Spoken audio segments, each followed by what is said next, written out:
तो दोस्तों UMT की तरफ से एक नया अपडेट आ चुका है। UMT Qualcomm QC Fire 11.4 11.4 का Qualcomm CPU के ऊपर अपडेट है। यहाँ पे सैमसंग Asus Xiaomi के कुछ मॉडल ऐड किए हैं और सैमसंग के जो Qualcomm CPU की सिक्योरिटी अपडेट की है। अगर सैमसंग Qualcomm मोबाइल का FRP आप करते हैं UMT से और एरर आता है तो मैं आपको तरीका बताऊंगा कि एरर क्यों आता है, और इस तरीके से आप करेंगे तो फिर एरर नहीं आएगा।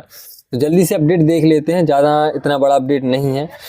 ये रहा अपडेट, मैंने ऑलरेडी डाउनलोड कर लिया, इंस्टॉल कर लिया। आप UMT सपोर्ट से डाउनलोड करके इंस्टॉल कर सकते हैं। क्या मैं लिंक दे दूंगा, मेरा लिंक, तो वहाँ से आप जो है सभी टूल जो है UMT के जितने भी अपडेट हैं वो वहाँ पे आपको उनकी लिंक मिल जाएगी, तो वहाँ से आप डाउनलोड कर लीजिएगा। ये रहा update poster UMT QC Fire 11.4। तो यहाँ पे ये कुछ मॉडल ऐड किए हैं जो न्यू मॉडल हैं। Asus का जो है ROG Phone 7, ROG बोलते हैं ROG, और Asus ROG Phone 7, ROG 8, ROG 9, ये जो है 3 मॉडल ऐड किए हैं। और ये जो है फ्लैगशिप मॉडल है। फ्लैगशिप मतलब ROG जो कंपनी है, Asus जो कंपनी है, वो जो है गेमिंग मोबाइल बनाती है और ये जो है गेम बेस्ड मोबाइल है। मतलब लेटेस्ट उनमें प्रोसेसर रहेगा, जैसे अभी 8 Gen 3 था, फिर 8 Elite आ गया लेटेस्ट प्रोसेसर। तो जितने भी इनके मोबाइल आएंगे वो लेटेस्ट प्रोसेसर पे आएंगे और उनकी कीमत भी महंगी रहती है। मतलब फ्लैगशिप मॉडल है, जैसे सैमसंग में S सीरीज हो गई, S24, S23, इसी तरीके से ROG फ़ोन है जो Asus के, वो फ्लैगशिप मॉडल है। तो यहाँ पे 3 मॉडल ऐड किए हैं। Honor का 70 Lite X85G, Honor के 2 मॉडल ऐड किए हैं। Honor Huawei दोनों एक ही हैं। Huawei का Mate Pad 11.5 ऐड किया है। Lenovo का Pad Pro 12.7 ये ऐड किया है। और OnePlus का 9 Pro, Oppo का X2 Neo और Xiaomi का P2 Pro, हालांकि ये बाहर की कंपनी होगी। और Xiaomi का Black Shark 4, ये भी गेमिंग मोबाइल है। Black Shark जो है ये जो है गेमिंग मोबाइल है Xiaomi की तरफ से। और पोको का F1 ये एक मॉडल ऐड किया है। बाकी यहाँ पे सैमसंग की पूरी लिस्ट है। ये मॉडल ऑलरेडी UMT में सपोर्ट थे, लेकिन इनका जो है सिक्योरिटी अपडेट की है, क्योंकि सैमसंग Qualcomm उनकी सिक्योरिटी अपडेट होती जा रही है। टूल भी अपने आप को अपडेट करते जा रहा है। तो आपने देखा हो जब भी किसी भी टूल का अपडेट आता है, सैमसंग Qualcomm का अपडेट उस टूल में जरूर होगा। भले ही कोई मॉडल हो ऐड हो या ना हो, लेकिन सैमसंग Qualcomm का अपडेट ज़रूर होगा। तो यहाँ पे वही अपडेट है कि यहाँ पे ये मॉडल जो है ऐड कर दिए हैं। अगर एक मॉडल मैं आपको यहाँ पे बताऊँ तो ये देखिए A057 A05S, लगभग एक हफ्ते पहले अपडेट आया था 11.3 का। तब जो है अपडेट दिया था UMT ने A05S का बिट 7 का, लेकिन उसका जो मॉडल था A057F था और यहाँ पे A057M है। तो मतलब A05S में 4 मॉडल आते हैं, A057F, A057M और A057 एक और आता है। तो मतलब टोटल 3-4 मॉडल आते हैं और उनमें उनका मेन मॉडल रहता है वो A05S रहता है। बाकी उसका जो नंबर में रहता है तो A057F, M, W इस तरीके से अलग अलग रहते हैं। तो आपको ये कंफर्म करना रहता है कि उसमें मॉडल कौन सा है। सपोज आपके पास A05S आया और आपने वहाँ पे सेलेक्ट भी कर लिया A057M A05S में, और आपने FRP किया लेकिन एरर दे दिया, तो उसका कारण यही रहेगा। और सबसे पहले आपको अगर सैमसंग Qualcomm आता है तो आपको ईडेल केबल से उसको Qualcomm मोड पे डालना है।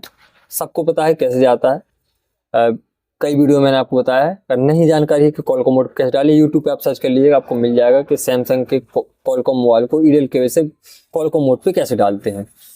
तो इतने मॉडल की जो है सिक्योरिटी अपडेट की है और मैंने ऑलरेडी डाउनलोड कर लिया है। और ये मॉडल आपको ज़रूर कंफर्म करना रहता है कि A057F है, M है या जो भी है, वो मॉडल आपको पहले कंफर्म करना है कि A057F, M। और वो कंफर्म करने के लिए आप तो रीड इन्फो ले लीजिए किसी भी टूल से, जैसे एक SamFW टूल है, फ्री टूल है। तो यहाँ पे आपको मोबाइल को ऑन कंडीशन में कनेक्ट कराना है। सैमसंग टैब में गए, ADB, तो ये MTP में गए, सॉरी FRP में गए, और यहाँ पे जो है ये लिखा है, इस पे आपको क्लिक कर देना है, रिमूव FRP ओल्डर देन 2022। या इस पे क्लिक कर दिए FRP 2022। इस पे आपने जैसे क्लिक करेंगे, नॉर्मल पे क्लिक कीजिएगा, यहाँ पे जो है इसकी रीड इन्फो आ जाएगी, IMEI नंबर आ जाएगा, उसका मॉडल आ जाएगा, A057F है, M है, सभी Qualcomm मोबाइल की, Exynos की, सभी की आ जाएगी। तो यहाँ पे उसका मॉडल आ गया, आपको मालूम चलेगा कि उसमें A057M है और A05S है। अब चलते हैं UMT में। तो UMT में आपको जब इसकी FRP करनी है तो आप रीड इन टूल में जाएंगे, डायरेक्ट आप यहाँ से सर्च कर सकते हैं। पहले यहाँ पे सैमसंग सेलेक्ट करेंगे, ये सैमसंग सेलेक्ट किया। अब जो है आप यहाँ पे सर्च पे क्लिक करेंगे और यहाँ पे सर्च करेंगे A05S। तो ये देखिए A05S में ये मॉडल है। A057F में bit 2, bit 3, bit 4, bit 5, bit 7। तो जब भी आपके पास कोई मॉडल आता है, आपको पहले उसका ये जो अंदर का मॉडल है वो कंफर्म हो गया कि A057F है, सपोज उदाहरण के लिए A057F है, तो आपको फिर उसका सबसे बड़ा नंबर सेलेक्ट करना है। 2, 3, 4, 5, 6, सबसे बड़ा नंबर है 7, तो आप ये वाला सेलेक्ट करेंगे, नंबर 7 वाला। इसकी हायर सिक्योरिटी नंबर 7 है।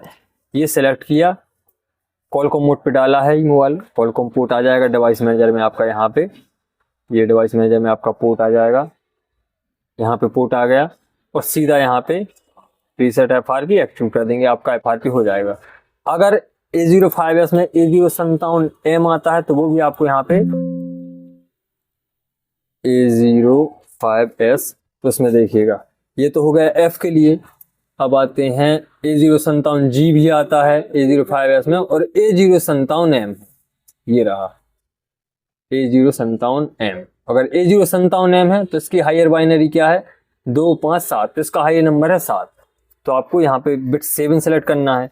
अगर A057G आता है आपके पास में, A057G ये भी A05S है, उसका हायर नंबर है 3, 4, 5, इसका हाई नंबर है 5, सबसे बड़ा सबसे ज्यादा लेटेस्ट सिक्योरिटी नंबर है 5, फिर आपको 5 सेलेक्ट करना है। और ये तरीका आपको सैमसंग के सभी कॉलकॉम CPU मोबाइल पे अपनाना है। इसी तरीके से आपको उसका हायर नंबर सेलेक्ट करना है, परफेक्ट मॉडल नंबर सेलेक्ट करना है कि A057F है, G है, M है, चाहे A11 हो। ये देखिए नीचे A11 के भी इतने सारे मॉडल आते हैं, A115F, A115M, A115U, A115W। तो इस तरीके से ये सभी मॉडल A11 है, लेकिन इसके जो है अंदर का जो नंबर है, जो मेन प्रोडक्ट नंबर रहता है वो अलग है। जैसे सैमसंग का अगर J2 की मैं बात करूं तो G200G होता है J2, और इसी में 2-3 और मॉडल आते हैं, लेकिन वो सभी J2 हैं, लेकिन G200G जो इसका अंदर का प्रोडक्ट मॉडल रहता है वो अलग अलग होता है, और उसमें जो है सॉफ्टवेयर में ये बड़ा काम में आता है। तो यहाँ पे वही आपको परफेक्ट मॉडल सेलेक्ट करना है। और जैसे मेरे पास है अभी जो इन्होंने अपडेट दिया है A057F में बिट 7 का, तो ये रहा A057M और बिट 7 ये मैंने सेलेक्ट किया, और मैंने यहाँ से SamFW2 से उसका प्रोडक्ट जो नेम है, जो परफेक्ट मॉडल है, वो मैंने मालूम कर लिया था। उसके बाद जो कॉलकॉम मोड पे डाला, रिमूव FRP एक्सक्यूट कर दिया। यहाँ पे जो है कॉलकॉम का पोर्ट आएगा, वो फाइंड करेगा कि सही है या नहीं है। अगर आपका जो मॉडल आपके मोबाइल में है वही आपने यहाँ पे सेलेक्ट किया तो 101% FRP हो जाएगा। अगर मॉडल अलग है मोबाइल का और टूल में आपने अलग सेलेक्ट किया तो वो एरर दे देगा। यही है मेन काम, चाहे UMT हो चाहे अनलॉक टूल हो, दोनों में आपको यही तरीका अपनाना है। तो यही था UMT की तरफ से अपडेट। बाकी जो है मॉडल जो ऐड किए हैं वो आपको यहाँ पे दिख जाएंगे ब्रांड में, और कुछ भी नहीं है। मेनली सैमसंग की सिक्योरिटी अपडेट है, बाकी ये मॉडल हैं जो कि हालांकि ये बहुत कम आते हैं, एसस के मॉडल तो बहुत कम आते हैं। Xiaomi का P-F1 है जो है मार्केट में अभी जिंदा है, तो वो आ जाएगा, और OnePlus 9, Huawei Honor बहुत कम आते हैं। तो ये था UMT की तरफ से अपडेट। अगर वीडियो आपको हेल्पफुल लगा हो तो वीडियो को लाइक, चैनल को सब्सक्राइब कर दीजिएगा। अगर आप किसी टॉपिक पे वीडियो चाहते हैं, डिटेल में वीडियो चाहते हैं कि आपको उस टॉपिक के उस मेथड की जानकारी चाहिए, उस टूल के बारे में, या किसी सॉफ्टवेयर रिलेटेड प्रॉब्लम के बारे में आपको जानकारी चाहिए कि ये प्रॉब्लम होती है तो वो कैसे सॉल्व होती है, आती कैसे है, तो आप मुझे कमेंट कीजिएगा, मैं उस पर डिटेल वीडियो ज़रूर लाऊंगा। तो दोबारा से अगर वीडियो हेल्पफुल लगी हो तो वीडियो को लाइक, चैनल को सब्सक्राइब प्लीज़ कर दीजिए।